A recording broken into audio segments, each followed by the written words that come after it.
You're listening to Through Our Lens with the Disabled and Non-Disabled Alliance at Sacramento State, a club, organization, whatever, for disabled students, staff, and their allies to discuss and educate each other about disability-related topics, advocate on behalf of disabled students and the community, and to hang out together and just be a community. So we want to be more recognizable to Sac State. So please join the conversation by following and messaging us on Instagram at Dana@SacState. It's DANA @SacState.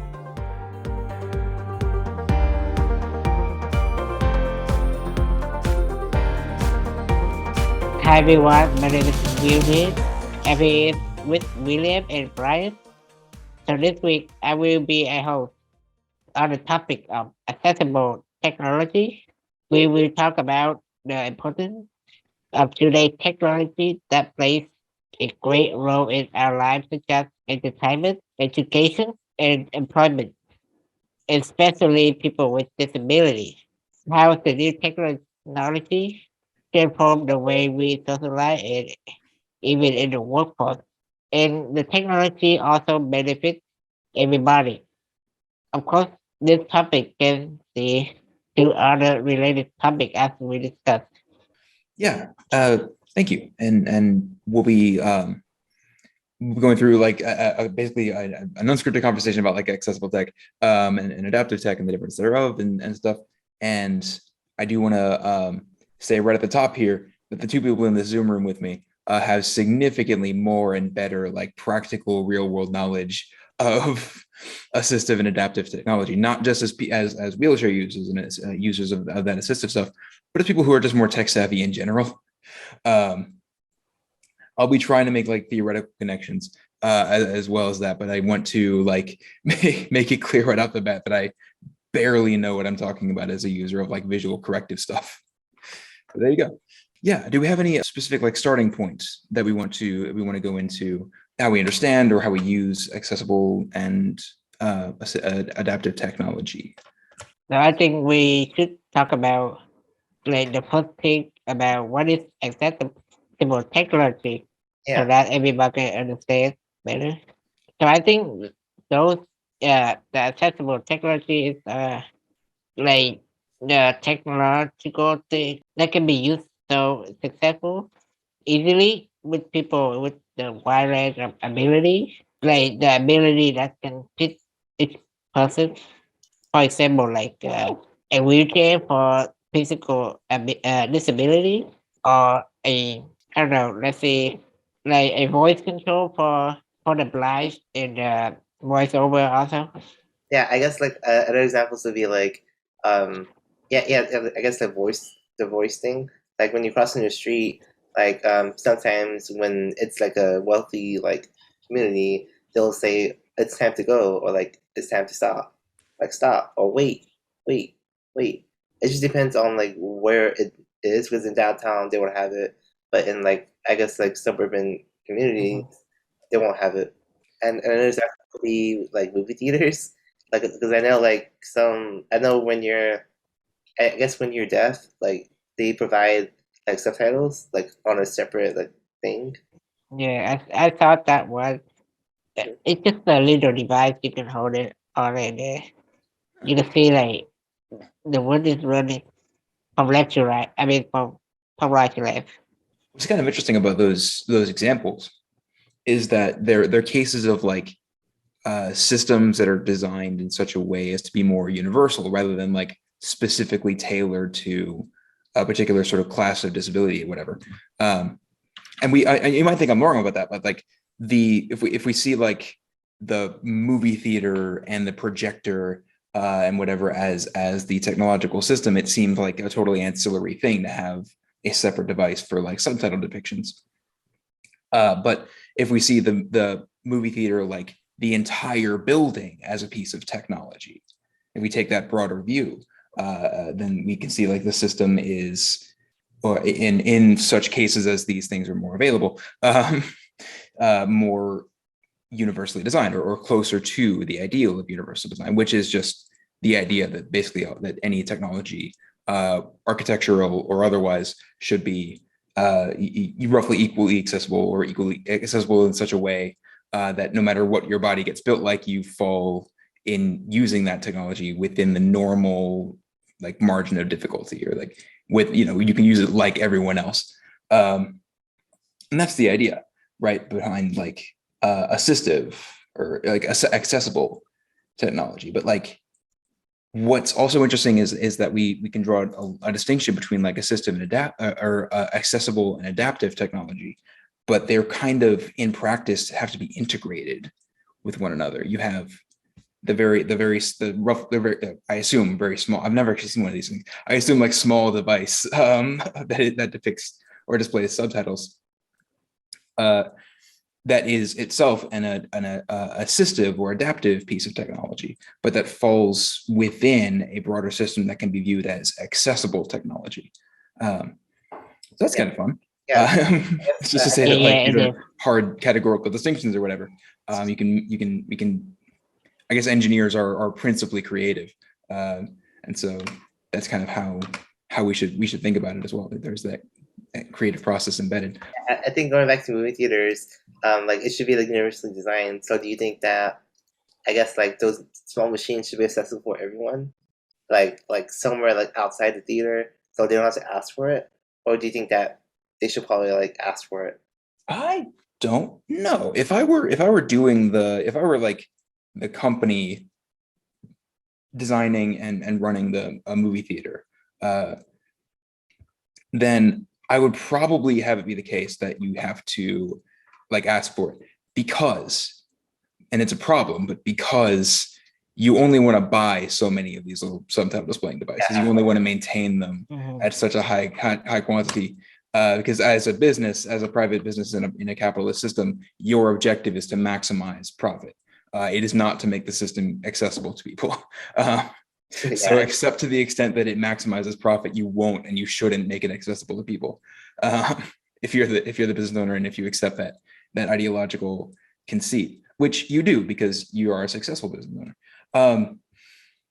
And so like, yeah, if I were designing the system in practical real world conditions, most likely it would be the case that you would have to ask for it. But what that would mean, and this makes it like less accessible overall, I think, is that you would have to rely on, you put the burden on the person who is hard of hearing or deaf to know that the device exists, to ask for it, which how, as anybody at the movie theater who even can communicate successfully with a deaf person, and then is able to sort of use it the other in the other sort of ways in which it is required for use.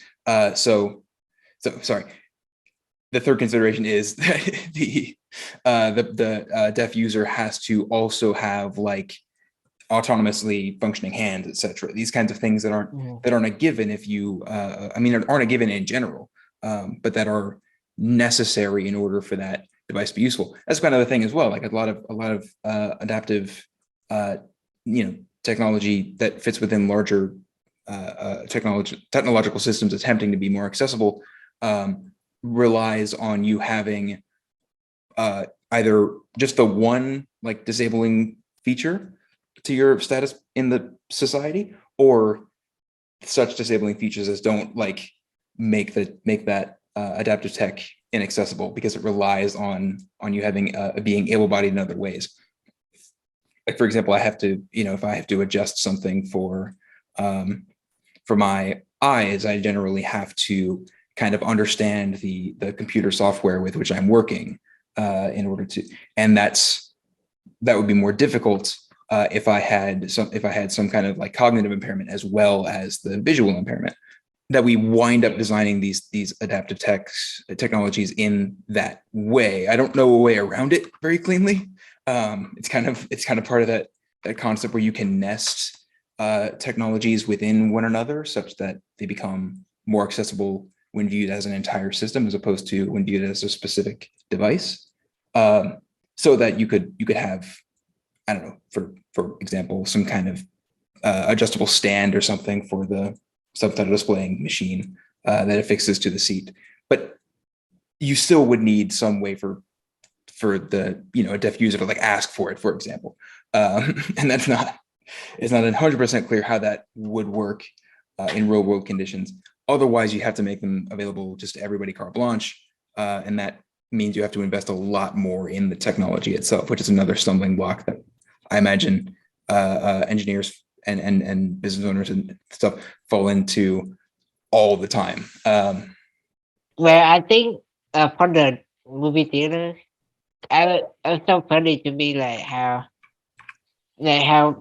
if they have a lot of those technology for the capturing, and it's affect the business with they have to buy a lot of those. But it's funny to me how why not like just do the caption on the street, but then that's gonna make a lot of people don't like that because it's just interfere with the screen, you know. Yeah, honestly, like I like subtitles like in a lot of movies. It's just I don't know, it just makes it easier to watch. But like I guess people don't like it, so that makes sense. Yeah, I really like subtitle because you know what I have like second language, so it would be easier for me to like understand more. And sometimes I miss a lot, so I just read it. Yeah, I guess it'd be easier to kind of like because you can't like delete the subtitles. So it's easier to just have like on the outside. Yeah, it seems like that's like the compromise that gets landed on when as much as can be feasibly considered is considered. And yeah, it represents like changing, like having some shortfalls rather than other shortfalls. So if the adaptive technology is harder to obtain as the person who needs it, that's a lesser shortfall in the mind of the organizer of this tech than incurring the ire of however many moviegoers are expecting there to be no subtitles on the thing, or having separate showings with and without subtitles, etc. So yeah, I mean, that's another kind of and deeply related kind of problem that we're always probably going to encounter when trying to make systems more accessible. Or you have to not just the business side, but also the consideration that some people's sets of abilities and needs or wants from the technology that they're using are broadly incompatible with one another under particular conditions, and so that makes it more naturally difficult. That's why I tend to think that like true universal design is probably impossible. We can get a lot closer with policy tools at our disposal, but it's always going to be something along those lines where you're making compromises, making trade-offs of that kind. Still, we can do it better. We can do it better. Yeah, you're right. Impossible to get to everybody. Different type of ability. So that I have to compromise like that. Have to go ask for it. They're not gonna put it on the screen.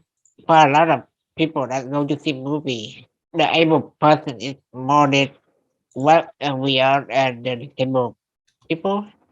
The unfortunate like practical realities of the thing. I guess universal design becomes a lot easier for me to entertain when I imagine all of society as a technological system, which it is.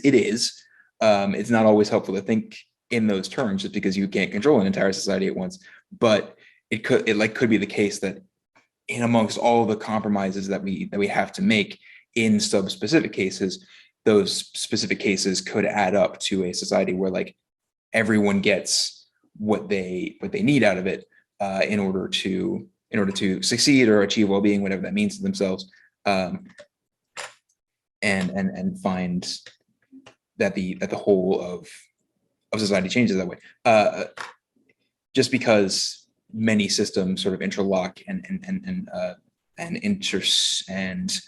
play off of one another's strengths and weaknesses in terms of accessibility, which is a fun figuring that out like in practical terms. But it does seem to me to be more theoretically possible if we fold into our idea of what it is to attain universal design also things like the conceptual resources with which we are each individually working, and things such as what the sort of how the entertainment sector is organized in terms of the labor and production. If we fold in all that stuff, like, it becomes easier to imagine that there is a possible world where true universal design is achieved at the scale of the whole society. In subspecific cases, you run into compromises like that almost immediately. But in a larger sense, I imagine a lot better. It's because you can, I don't know, if it were the case that in society there isn't an expectation that you'll go see a film for like a date if you have one, if that isn't perceived as a necessity, it would become much easier to like get away with just not doing it, not involving with that subsystem that's not super accessible, and instead choosing some subsystem that is perfectly accessible, and thereby achieving your like goals, partly by changing the goal, but partly also by changing the venue, I guess. I guess what I'm calling for is like an expanded view of like technology and how and what it means to us, because there can be we can take a narrow view of like a particular, say, movie theater, and we can take a broader view of an entire society, and we can take the view of almost any setup, Yeah, honestly, larger or smaller than that. honestly, right now, I'm kind of leaning towards like something like Google Glass, where you can just download like, I guess, subtitles into your Google Glass, and it'll just be like VR. that. That'd be really cool, to be honest. That's No. like way in the future. VR. I'll make it more accessible for everyone because they can just download it. That's it. Yeah. I mean, again, like the full like society-wide considerations come into play there as well, because those didn't do well, as I understand it. Like, there isn't now a continued like push for augmented reality technology, even though it has that potential use case, because it's just not the investment in making that stuff available, and the ways in which it would have to be available just don't maximize profit or actively lose a lot of money for the companies who would have to put up that money. Right. And so like we get, again, like, is disability or is universal design or a societal systemic view thereof compatible with capitalism? I tend to say not, unfortunately. Adaptive technology in those like very specific cases can be really hard to find in the market, and wildly unavailable if you are not only like, say, disabled, but also short on cash, So I wanted to touch base on the difference between accessible and assistive technology. For my opinion, accessible technology, like, it doesn't need another like assistive to, so it was built to do that purpose, like a wheelchair. It was built for us to like drive around, like people walking. But for the assistive technology, however, it's like a secondary software or application built into the device, a device that's not accessible to us, but with that software, it become accessible. So we can use it easily. Like, for example, like the dragon feet. Mm-hmm. I used to use that, and it helped a lot, but it's really complicated, so it didn't help much for me. Yeah, so I guess what you're saying is accessible technology is like made for disabled people, but assistive technology is made for everyone, but disabled people can benefit from it too. Flip that around. I think the adaptive or assistive technology is Adaptive. more specifically for like disabled people in use cases. Okay. And accessible tech is sort of universally designed, or close-ish there too. Okay. Yeah, that makes sense. Yeah, I actually had. But I think that's what we're landing on. But correct me if I'm wrong, of course. Yeah. Yeah, I actually had experience with like Dragon Speech. I only used it for like a week, but then it's like it's really complicated. I think like you have to like know like the specific like wordings, right? and for me at Yeah. that time, I still had use of my hands. I could type like I guess I could type faster than me saying it. And like for me, like I have like an accent, so whenever I have to use dragon speech, I have to talk very like clearly and very like loudly, because I can't slur my words or like they can't really understand me. And sometimes you have to take your time to Yeah, teach how it's listened to your voice, your accent. yeah, it does take time too to for the dragon software to get used to your voice. But like at the time, like I can still type as much as I can, or like faster, because I don't have to like focus on how I'm saying things. Yeah, I think it's the hardest part for the accessible technology is like the first time we using it, we have to learn how is it gonna be used Yeah. and how we gonna use that. That can benefit to our accessible physical ability. Something I use is the on-screen keyboard. Like, I have my left hand on my keyboard at all times, my right hand on the mouse, and when I have to type, I just have to move my right hand all the way back to the keyboard, and it's a little difficult because there's the number pad right there. Like I don't like keyboards with number pads, but it's more difficult for me to type because I have to move my arm like from one side to the other side. But I like using the on-screen keyboard as like my right hand.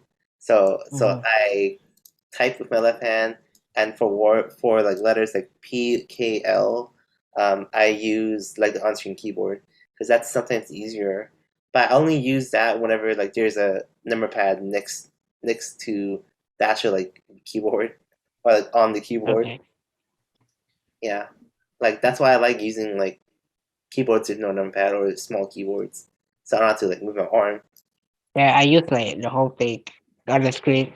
The what's kind of interesting about like the fact, the sort of brute fact of a learning curve to technology, whatever it happens to be, whatever specific use case, and at whatever scale. I could be speaking about a whole society or a very specific, product. There's always going to be that learning curve, right? And what's kind of interesting is that is inherently sort of a burdening of the user with the new tech. And obviously in a market, part of the problem is usually going to be that tech is uncommon and not super well refined within the marketplace, right? Like as time has gone on, things like devices like smartphones have become ever increasingly easier for people to pick up and use, partly because they have learned those smartphones and partly because those smartphones have been tested and retested and re-engineered over and over again to try and be more easy to use, to the point where admittedly they're not perfect. What would perfect mean exactly? I have some idea, but like they're not perfect, but most people will have a pretty easy time just picking them up and using them. Again, partly as a result of like establishment in the culture, and partly as a result of that establishment of the culture being used as the reason to refine the tech. Anyway, for adaptive technology, because the market for them is relatively small, you would expect that that process of refinement to have taken place, if at all, then over a very short period of time or in a very sort of protracted way. That means when you get your hands on Dragon software, it will be designed, it will be there, and it will exist, and it will be potentially very helpful, but the learning curve is going to be even steeper than if an able-bodied person picks up a new piece of technology from the industry, whatever that tech happens to be. So it's like there's this added dimension to the standpoint in society of being disabled, where even if the adaptive technology exists to make things more accessible for you, you have to not only find it and purchase it, but you also have to go through a longer process of learning it than you would if it were mass market tech, or if and potentially you trade some of that learning curve, some of the steepness of that learning curve, for just paying a whole lot more for it, based on, again, like the market forces here are that that the price of the thing will usually reflect the investment in that refining process. And so if it's not well refined, you'd expect it to be cheaper for the most part. But if it were, I don't know, like military stuff has a relatively small, not small, but relatively small market as opposed when compared to like mass market technology. But you still find like military hardware to be pretty good at what it's intended to do, which is violence. It's still pretty good at what it's intended to do, even though it's not super common to find, or not as common as like other kinds of tech, because it's so expensive. Like the company can't afford to make that investment because they know it's going to be returned despite the relatively small market for it. So yeah, it's just that's another trade-off, and I think that's one of the things that people who are able-bodied tend, and not in an accusatory way, but like tend not to think about it, not to imagine that there is not just a different learning curve to adaptive technology, but usually a significantly steeper one that is just another form of cultural taxation in some sense on disabled people. And definitely I feel that for like vision stuff, I have to navigate not just like putting in context every day and sometimes not taking them out. I have to navigate all that stuff. I have to be careful about my eyes, et cetera, et cetera, et cetera. I have to talk about my eyes a whole lot to optometrists who in the United States tend not to know much about nystagmus, strabismus, whatever it is that I've got. And so on and so forth. There's all this extra burdening going on that is very difficult to like conceptualize as happening to someone else. I find, it's hard to put my brain in that space, even as somebody who has kind of experienced it. It would be totally understandable if like a fully able-bodied person who's never had a really close relationship with a disabled person, and which is possible, would just never imagine that is the case, that extra burdening is going on top of the natural disadvantage that we have in the marketplace as disabled by definition. So yeah, sorry, there's just so much. There's so much. I just don't want to talk about cyborgs. Yeah, I guess this conversation is kind of reminding me of, I guess, like eye control typing. So basically, you look at something and then it types. Sorry, you look at like pictures and then you just stare at it and then it'll just say the picture you're looking at, or maybe like type like A, B, C. You just like look at it and it'll type for you. Interesting. Yeah, and it's called like gaze interaction. So it's only requiring the movement of the eye itself. The movement of the muscles isn't necessary at all. And it just makes it perfect for like people who can't use their hands to kind of like type or use their voice to type either. Heck yeah. Yeah, that's exactly. I mean, as I understand it, right, that was like Stephen Hawking's deal for most of his, at least later parts of his life. He might still be alive. I forget. I don't know actually. In any case, yeah, that was, I believe that's what he was using, and boy, must that have been difficult. Intellectually, on top of doing like the work of theoretical physics, having to figure out how to do that work with this like proprietary what was it, 60s 70s era when he was first in the chair. We call Stephen Hawking a genius. Like we're not wrong, but I think we're underestimating him. I bet like knowing how to like using the gazing function will take like a long time to learn, because like for me it's complicated. It's like how long do you like look at it for, like when I first hear about it. Totally. And, on top of doing like the ABC stage, you have to like drive it. I mean, does it drive power wheelchair? I mean, you can still drive a power wheelchair like with that too. Yeah, because my brother work in like the wheelchair company thing. He say they also use the gay thing for the eyes to like drive a wheelchair. Like if you do like 2 blinks, it's gonna turn off the wheelchair. If you look straight forward, it's gonna go past, go Yeah. straight. I don't know. That is true. Yeah, I guess like you would still need help like moving that away if you Yeah, still like drive yourself because it is a big like piece of equipment. yeah, it is. Yeah, I'm remembering like in elementary school, like one of my not really classmates, just people I know, like used like those things, and he started it when he was like in first grade. And I think like starting it really early was like really good because it kind of like tells him like, oh, you can still speak, but just because you can't speak with your own voice or type with your own hands, you can still like have like thoughtful conversations, still be like empowered to do the things you want to do. The learning curve and like how it's managed in various use cases is bringing to mind, and this is not me shoehorning it in, I swear. It has to go in somewhere, but like it feels organic here. The theory of the cybernetic organism, Mhm.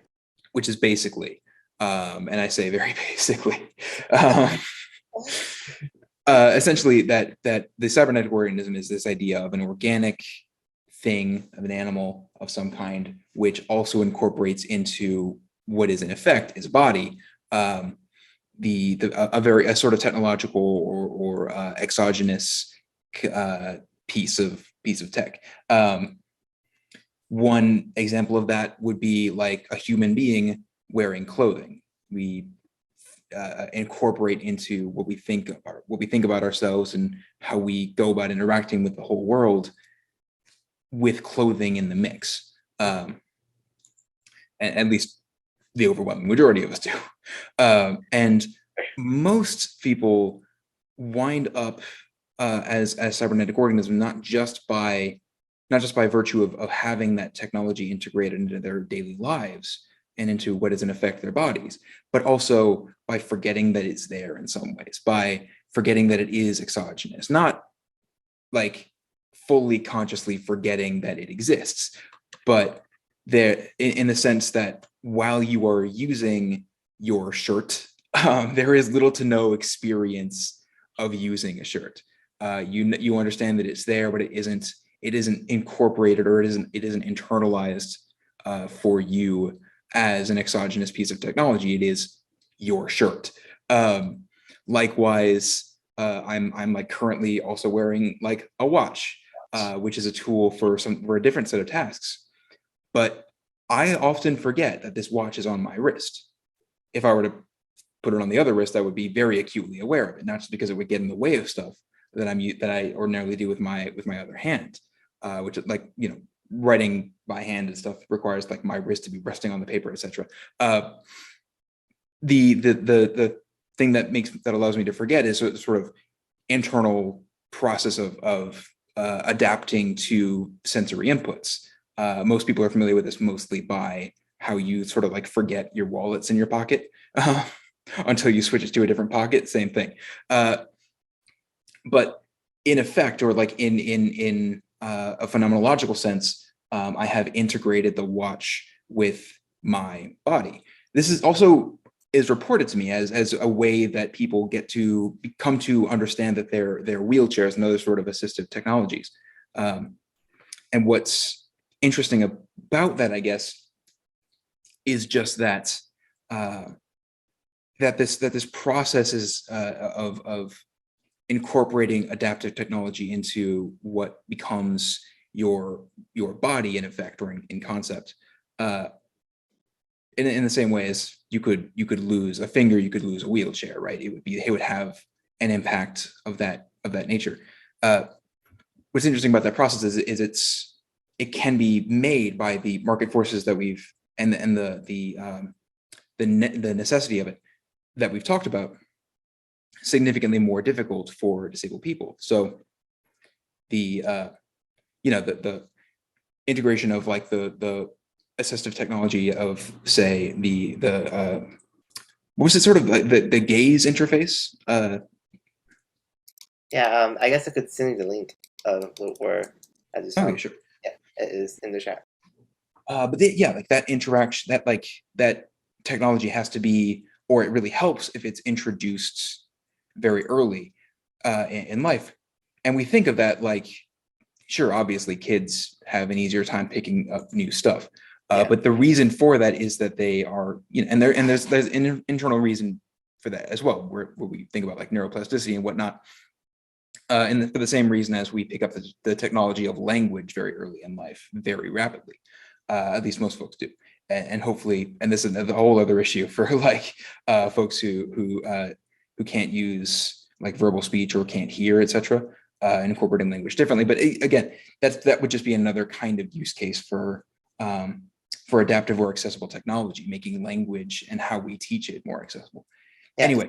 Yeah, so I guess you're saying that like it should be like when you use like assistive technology, like it's integrated in your life and it feels like it's kind of like your life or like your body. It feels like a part of your body. Yeah, and what I think the theory of the cyborg organism is that it is a part of your body, and we can. I think the like natural pushback on that will be from people like, yeah, but you can take off your watch. You can. You probably can't step out of the chair, but you could lose it, etc., etc.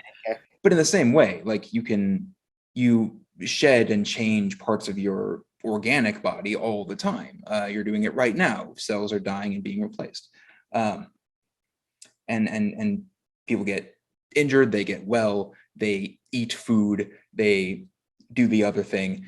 It's when we talk about like the cybernetic organism, what we're really talking about is like the entire way in which we interact with the world, like how we come to solve problems using the tools at our disposal, one of which is your watch, another of which is like your organic meat brain. And so like the one of the other like dimensions of disadvantage that disabled people often face is that the cyborg organism is harder to achieve, or it's harder to get to the point where with a piece of adaptive technology you are cyborged with it, because whatever the reason, it's perhaps not as well designed or not as well refined through mass production as it could be. It's perhaps not available to you. It's maybe designed in such a way that assumes you have a different set of disabilities than you do, or whatever else. And the issue with that is that these technologies are very much needed for the reason that they're adaptive, right? They allow you to solve problems that aren't problems for like non-disabled people or whatever.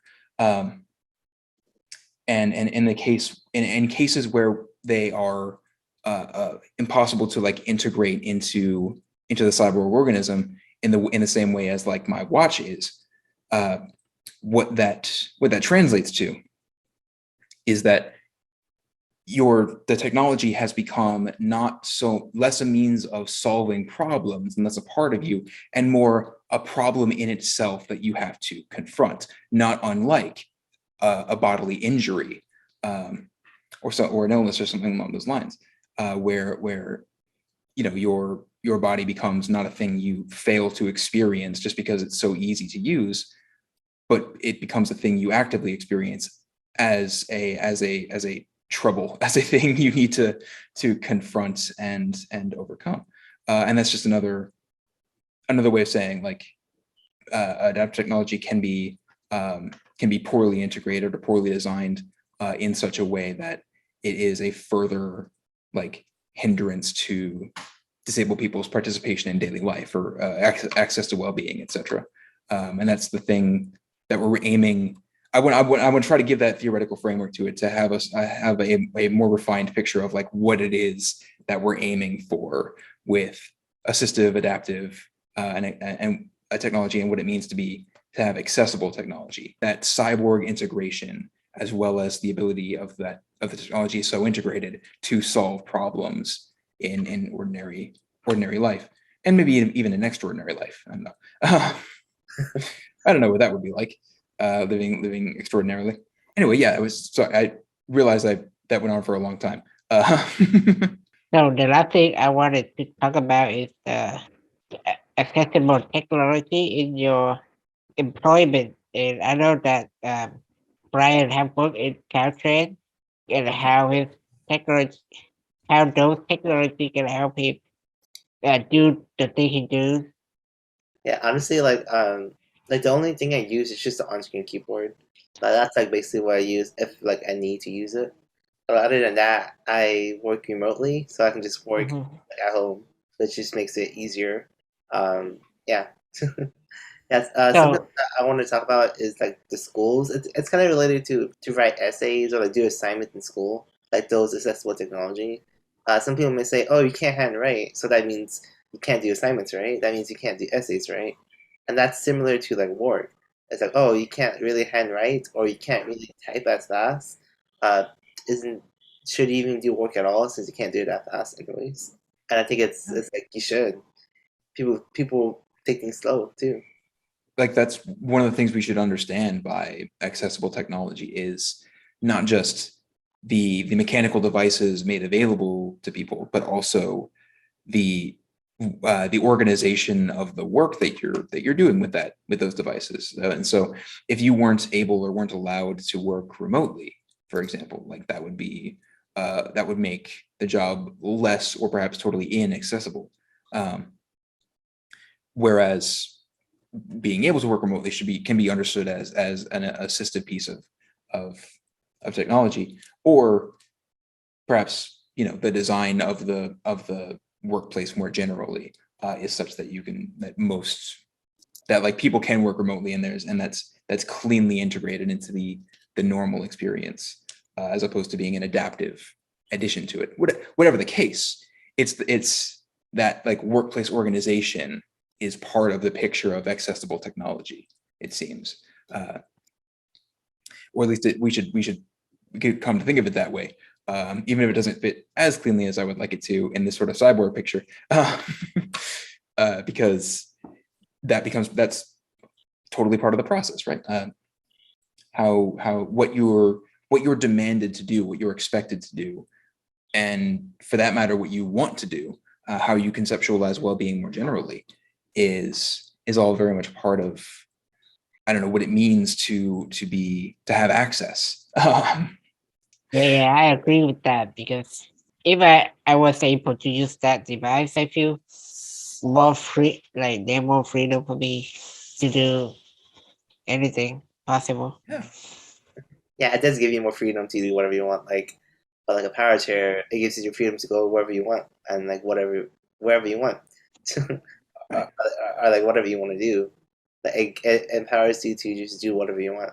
And bringing it to as well, like the idea of like your the demand, the expectations placed on you, the need, the desires that you have, factoring into the picture here.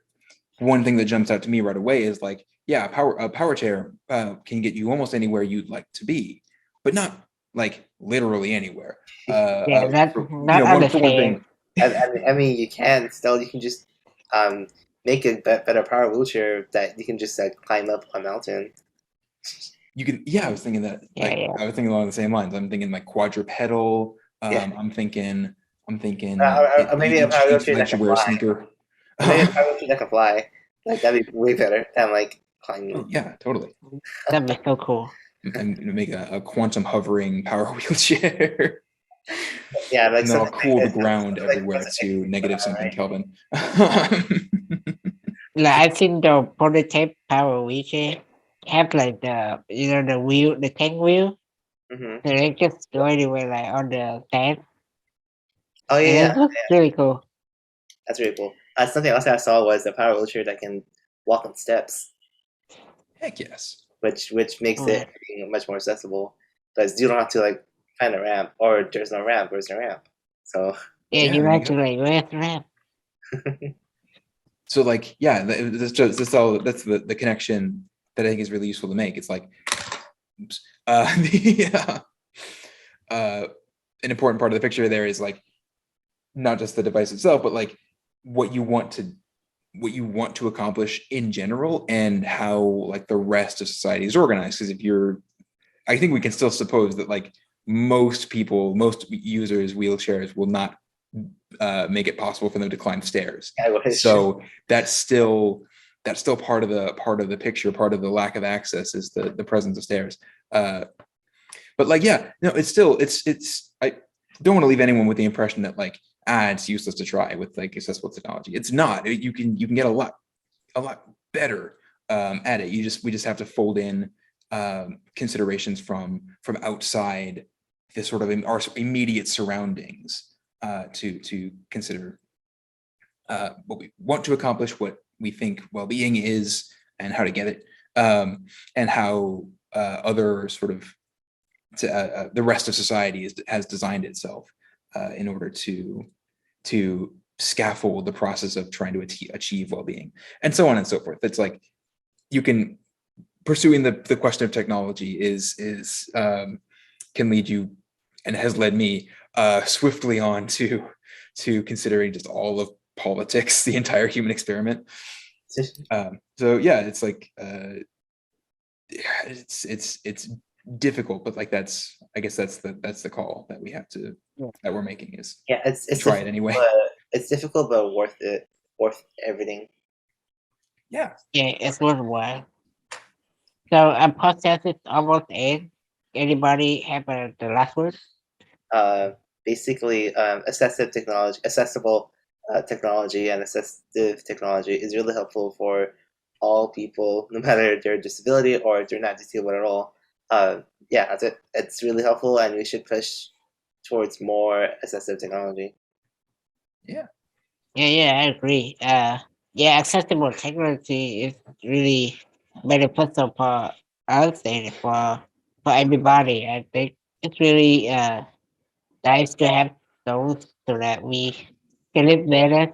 Add a new hashtag that says inaccessible technology is unacceptable technology. Just to make things as hard as possible for anybody who has like trouble dictating. So that's kind of wrong. All right. Bye, everybody. And bye. Hashtag where's the rap? Hashtag where's the rap? Hashtag we're good at podcasting. Yeah. You're listening to Through Our Lens with the Disabled and Non-Disabled Alliance at Sacramento State, a club, organization, whatever, for disabled students, staff, and their allies to discuss and educate each other about disability-related topics, advocate on behalf of disabled students and the community, and to hang out together and just be a community. So we want to be more recognizable to Sac State. So please join the conversation by following and messaging us on Instagram at Dana at Sac State. It's DANA at Sac State.